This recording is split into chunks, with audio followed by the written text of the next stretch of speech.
Isang mapagpala at mabiyayang araw sa lahat. Ako sa Binibining Aryan Nakawili ang makakasama ninyo sa bagong talakayan sa Valenzuela Live, ESP 7. Alam kong kayo ay nasasabik ng matuto ng mga bagong kaalaman sa asignaturang ESP. Kaya't ihanda na ang inyong mga sarili at siguraduhin hawak ang inyong learning packets, panulat at sagutang papel. Huwag rin kalimutan na i-type sa comment section ang inyong pangalan, pangkat, ang paaralan ng kinabibilangan at maging ang pangalan ng inyong guro sa ESP. Tara na't sama-sama nating tuklasin ang daan tungo sa mabuting pagpapakatao. Sa nakaraang markahan, unti-unti ninyong nakilala ang inyong mga sarili. Natuklasan din ninyo ang mga talento at hilig na taglay ninyo. Ngayon naman, sa ating bagong aralin, ay unti-unting lalawak ang inyong kaalaman habang tinatalakay ang paksang isip at kilos loob. Ang mga kasanayang pampagkatuto na ating lilinangin ay: una, nasusuri ang gamit at tumuhi ng isip at kilos loob. Ikalawa, nasusuri ang isang pasyong ginawa batay sa gamit at tumuhi ng isip at kilos loob. Bilang pag-uumpisa ng unang aralin para sa ikalawang markahan, narito ang unang gawain na tiyak na maggigiya sa inyo sa pagkaunawa at pagkatuto, kung saan iinog ang ating talakayan. Kaya't ano pa ang hinihintay natin? Atin ang umpisahan. Narito ang gawaing hula-larawan. Huhulaan ang magbubong larawan sa ating puzzle sa tulong ng pahayag na maglalarawan dito. Unang bilang, ating pambansang bayani. Inalay ang buhay para sa kapwa.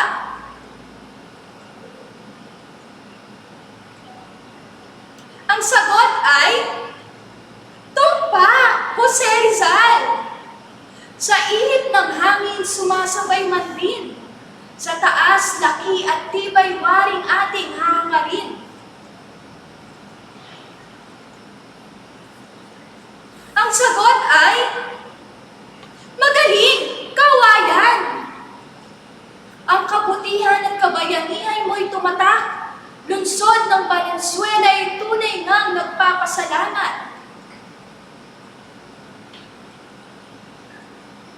Ang sagot ay mahusay, Dr. Pio Valenzuela.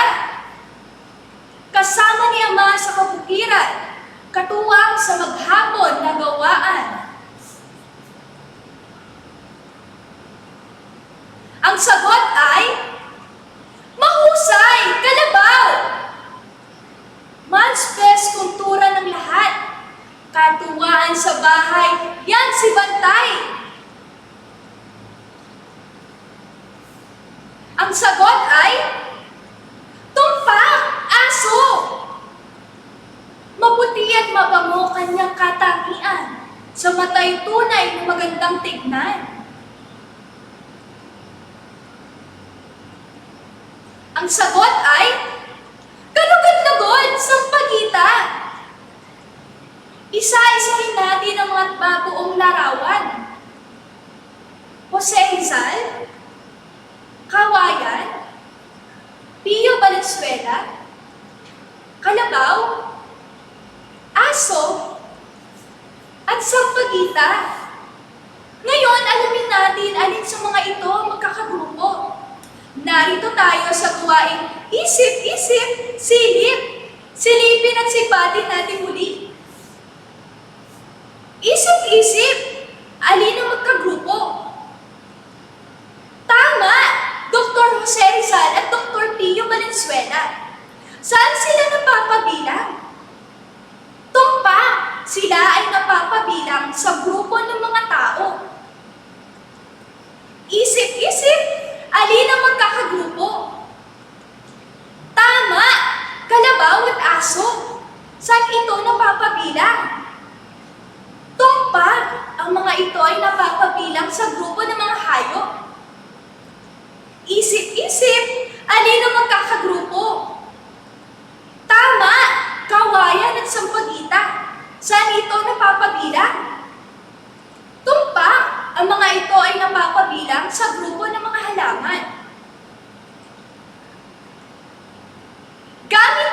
diagram, ating isa-isahin ang pagkakatulad at pagkakaiba ng tao, hayop, at halaman sa isa't isa. Unahin muna natin ang pagkakatulad ng tao, hayop, at halaman. Pareho ang mga ito na may buhay, gumagalaw, humihinga, lumalaki, at dumarami. Sa anong asignatura natin madalas itong naririnig? Tama! Sa subject na science. Sumunod ay alam naman natin ang pagkakaiba. Una ng hayop. Nagbibigay ng pagkain.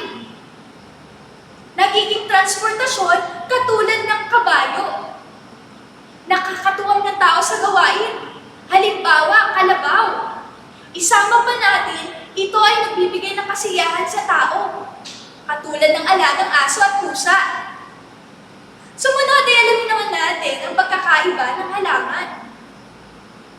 Nagbibigay ng sariwang hangin. Nagbibigay ng pagkain. At pinagkukunan ng mga raw materials katulad ng kahoy. Karagdagan, nakakagawa ito ng sarili nilang pagkain. Sumunod ay alamin naman natin ang pagkakaiba ng tao. Nakakapag-isip, may kilos loob, nakapagsasalita, may kaalaman sa tama at mali, at idagdag pa natin ang mga galing katulad ng pagsayaw, pagkanta, pagpipinta, pagsusulat, at iba pa, at maging tagapamahala ng ating kapaligiran. Nabanggit na natin sa isang katangian na isa sa mga katangian ng tao na wala sa hayop maging halaman ay ang pagkakaroon ng isip at kilos loob.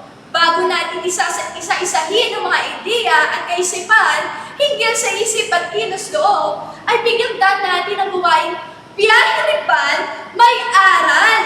Samahan natin si Val o pinaiksing Valerie upang ipakita ang iba't ibang sitwasyon na maaaring matunghayan niya habang siya ay naglalakbay sa minamahal nating lungsod.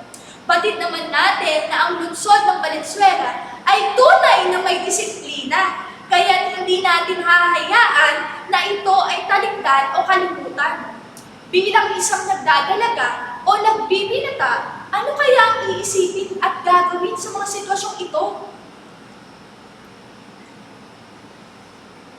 Ibigay ang sitwasyong ipinapakita sa larawan. Magaling, hindi pagsusuot ng face mask at face shield. Isipin kung ano ang maaaring mangyari sa kanila. Tumpak, maaaring makakuha o mahawa sila ng virus. Ano ang gagawin mo bilang kabataang Valenzuelano? Tama! Pagsasabihan sila tungkol sa kahalagahan ng pagsusuot ng face mask at face shield. Alam niyo ba na sa Valenzuela may ordinansa na hinggil sa pagsusuot ng face mask at face shield? Ito ang Wear Your Face Mask Ordinance. Ordinance number 687, series of 2020. Sa bisa ng ordinansang ito, obligado o mandatory na ang pagsusuot ng face mask, earlobe mask, reusable o DIY mask, panyo, o face covering o iba pang uri ng protective gear na maaaring matakpan ang ilong at bibig kung lalabas ang bahay at pupunta sa mga pampublikong lugar sa lungsod ng Valenzuela upang maiwasan ang paglaganap ng COVID-19. Ikalawang sitwasyon. Ibigay ang sitwasyong ipinapakita sa larawan. Tumpak, paglabag sa batas trapiko. Isipin kung ano ang maaaring mangyari sa kanya. Magaling, maaaring maaksidente o mamatay kung lalabag sa batas trapiko. Ano ang gagawin mo bilang kabataang Valenzuelano? Tama! Pagsasabihan siya tungkol sa kahalagahan sa pagsunod sa batas trapiko. Alam niyo ba na meron tayong batas sa ating lungsod hinggil sa batas trapiko? Ito ang City Ordinance number 184, series of 2014. Narito ang mga ilang paglabag na dapat nating tandaan upang maiwasan din natin ang aksidente. Ikatlong sitwasyon. Ibigay ang sitwasyong ipinapakita sa larawan. Tama! Pagtatapon ng basura sa hindi tamang tapunan. Isipin kung anong maaaring mangyari sa kanya. Magdudulot ito ng pagbaha. Pagdumi sa kapaligiran, ika nga, basurang itinapon mo, babalik din sa'yo. Ano ang gagawin mo bilang kabataang Venezuelano? Magaling! Pagsasabihan siya sa magiging resulta o bunga ng pagtatapon ng basura kahit saan. Narito ang batas na ipinatutupad hinggil sa maling pagtatapon ng basura sa hindi tamang tapunan. Tandaan natin ang Comprehensive Local Policy to Implement Republic Act 9003 o ang Solid Waste Management Act na may Ordinance Number 47 Series of 2009. Tandaan natin, huwag tayo magtatapon ng basura kahit saan. Ibigay ang sitwasyong ipinapakita sa larawan. Magaling! Pananakit sa hayop. Isipin na tulad nila, ay tulad din natin, sila ay may buhay. Nakakaramdam din sila ng sakit. Ano ang gagawin mo bilang isang kabataang Venezuelano? Magaling! Pagsasabihan siya na kinakailangan ding pahalagahan ang mga hayop. Ito ang nararapat na malaman natin hinggil sa pagmamaltrato ng mga hayop. Ang Republic Act 8485 na kilala sa Animal Welfare Act. Tandaan natin, ang hayop ay may buhay at nakakaramdam din, kaya't atin silang alagaan. Ibigay ang sitwasyong ipinapakita sa larawan. Tumpak, pambubulas o bullying. Hindi tama ang pambubulas kahit sinong tao. Ano ang gagawin mo bilang kabataang Venezuelano?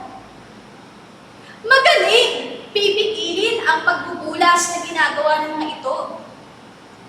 Tandaan, iwasan ang pagbubuli kung ayaw mong makasuhan o makulong. Pakikipagkapwa-tao at pagmamahal sa kapwa ang nararapat. At tandaan natin, meron tayong Republic Act number 10627 o ang Anti-Bullying Act of 2013.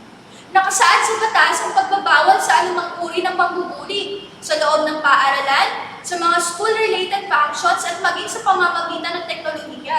Kaya nga sabi sa isang kasabihan, think before you click. Lalo na ngayon kung ang social media ang nagiging daan natin sa pakikipagkapwa-tao.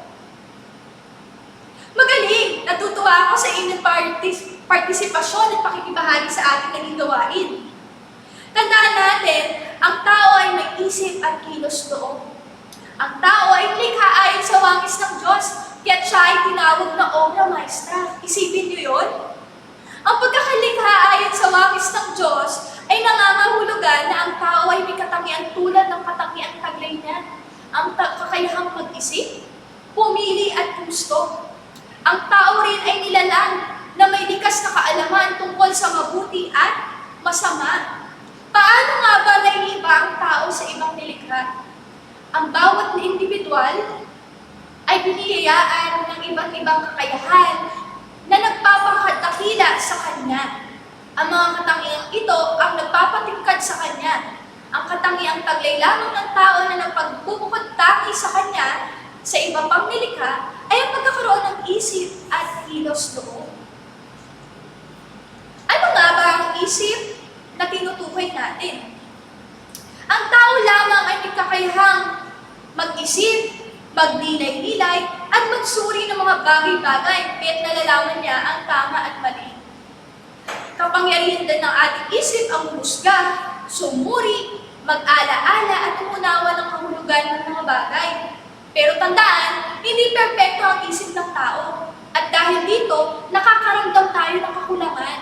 Ito ang dahilan kung bakit patuloy tayo at walang katapusan ng paghahanap ng tao sa katotohanan na ginagawa natin sa ngayon, ang pag-aaral. Dahil ang gamit ng isip ay umunawa at katotohanan ang kanyang tunguhin.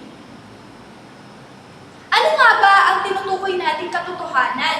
Ito ay mga pahayag na nagsasaad ng ideya o pangyayaring napatunayan at katanggap-tanggap ng walang pasubali para sa lahat ng tao sa anumang lugar. At ang katotohanan ay hindi nagbabago. Ano naman ang tinutukoy nating kilos loob? Ito ay nagbibigay ng kapangyarihan sa isang tao na pumili. Isang makatuwirang pagkagusto na kung saan naaakit sa mabuti at lumalayo sa masama. Ang kilos loob ay kapangyarihan ng tao na pumili, magpasya at isakatuparan ang kanyang napili. Ayon kay Santo Tomas de Aquino, ang gamit ng kilos loob ay kumilos, gumawa, at kabutihan lamang ang kanyang nilalayon. Tandaan, ang kilos loob ay umaasa lamang sa binibigay na impormasyon ng isip. So, mabuti na lagi nating tatandaan ano man ang ipinapasok natin sa ating mga isip ay nakikita sa ating mga kilos. Kaya maging maingat tayo sa mga bagay, maging maingat tayo sa pag-iisip. Nang sa gayon ay maging maganda din ang resulta ng ating magiging kilos. Ano man ang kinipintal natin sa ating isipan, ang magiging basihan ng ating magiging kilos. Upang mabatid ko kung lubos ninyong naunawaan ang ating aralin, narito ang isang pagsusulit. Basahin at unawain ang pahayag at piliin ang tama kung ang pahayag ay may katotohanan at mali kung hindi. Maaari niyong i-type sa comment section ang inyong sagot. Una, mapanuring pag-iisip at pag-iingat na pag-aaral sa sitwasyon bago gumawa ng pasya. Tama o mali? Tama ang sagot. Ikalawa, sa pamamagitan ng isip, ang tao ay naghahanap ng katotohanan. Tama o mali? Tama! Ikatlo, ang mga taong hindi marunong sumunod ay hindi marunong umunawa. Tama o mali? Tama! Ikaapat, ang isip at kilos loob ang dalawang katabiang taglay ng tao na nagpapabukod tangi sa kanya. Tama o mali? Tama! At ikalima, lahat ng naisin ng kilos loob ay mabuti. Tama o mali? Mali. Tandaan, anuman ang inilalagay natin sa isip natin, mabuti o masama, yun ang magiging basihan ng magiging kilos natin. At hindi lahat ng inilalagay natin sa isip ay mabuti. Narito na tayo sa bahaging Q&A. Tanong mo, sasagutin ko. Itipan na ang mga katanungan sa aralin mula sa Maysan National High School. Bakit may mga pagkakataong ang tao ay nakakagawa pa rin ng masamang kilos? Ang sagot ay, ito ay dahil hindi nito direktang pinipili ang masama, ngunit napipili lamang nito ang masama kung ang masama ay nababalutan ng kaunting kabutihan, kaya nagmumukhang mabuti. Paano? Halimbawa, ang paggamit ng isang mag-aaral ng kodigo ay masama. Ngunit dahil sa kagustuhan niya makakuha ng mataas na marka, maaari niyang piliin ng gawin ito. Pinipili ng kilos loob niya ang kilos na ito dahil sa kabutihan ng pagkakaroon ng mataas na marka, na pumabalot sa maling kilos na pagkopya. Nauunawaan niya ang katotohanan na mabuti nga ang pagkakaroon ng mataas na marka kahit maling paraan ng pangungopya. Gayunpaman, mali ang katotohanan na buo sa kanyang isipan at mali rin ang napiling kilos ng kilos loob. Ang katotohanan ay ang pagiging tapat sa pagsagot ng pagsusulit ng ang mabuti at ito ang inuutos ng ating konsensya. Ang hindi pagsulat dito ay nagresulta ng pagkabagabag ng ating konsensya. Sa makatuwid, dumedepende lamang ang pagpili ng kilos loob sa katotohanan na uuunawaan ng kanyang isip. Ang isip ang magsasabi sa kanyang kilos loob kung ano ang sa tingin nito ang mabuti. Ang kilos loob naman ang may kapangyarihang pumili at isagawa yung kilos na kanyang pinili. Binabati ko kayo, baitang pito, sapagkat nalinang sa inyo ang pinakamahalagang kasanayan sa araw na ito. Bilang takdang aralin, basahin ang salaysay sa pahina 126 and 129, pagpapalalim ng learning module. At dito nagtatapos ang ating talakayan. Magkita-kita tayo muli sa susunod na linggo. Ako si Binibining Arian Nakawili, guro sa Valenzuela National High School. Paalam!